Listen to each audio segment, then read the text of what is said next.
da palavra ser voz, ela já reinava no céu.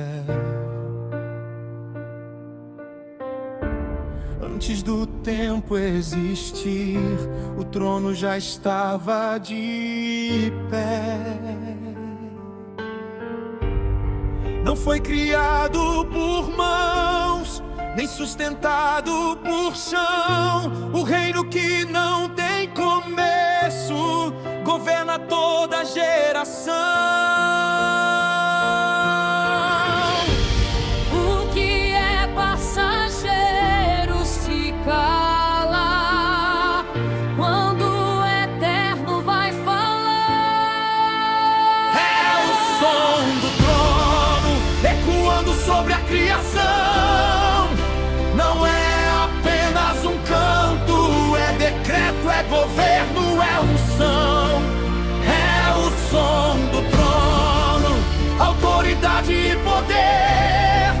Quando o céu libera a voz, toda a terra vai saber.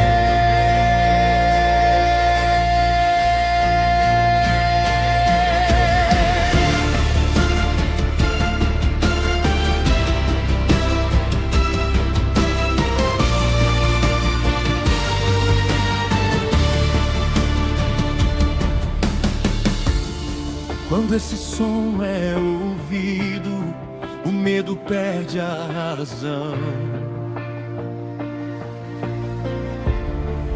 A mentira perde espaço, a verdade assume o chão. Do mais alto ao mais profundo, nada fica como está.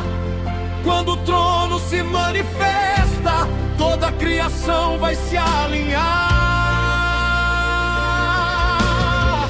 Não é volume, é presença. Não é forma, é revelação. É o som do trono, não se pode resistir. Reinos caem, vidas nascem quando Deus decide agir. É o som do trono, justiça, graça e amor.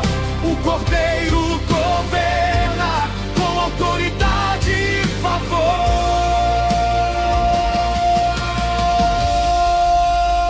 Santo é o teu nome, justo é o teu reino, fiel é a tua palavra.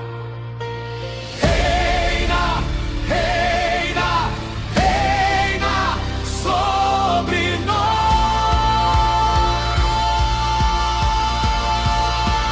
É o som do trono e jamais passará. Céu e terra se alinham quando o rei começa a falar. Nós cremos, o trono governa agora e para sempre reinará.